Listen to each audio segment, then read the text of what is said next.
venter. Hvad? Vi laver lige en video, når du venter. Hvad er det, du gør, Axel? Så trykker jeg bare på knappen, og så kører det. Det er slet ikke så svært.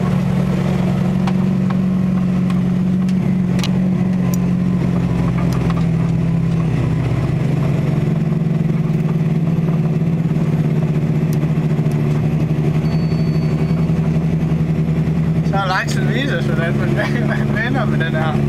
Så først løfter man. Og det gør vi. Det sker nu. Så gassen af. Og så skal man bare fuld æde rundt i foran. Og så er det lidt svært at fylde. Det er svært at fylde. I med lort, ikke? Så skal man holde godt væk her på den der. Og på GPS. Og se, så er der gang i den igen. Og der kan I se GPS'en, hvor meget skæver den kører i starten.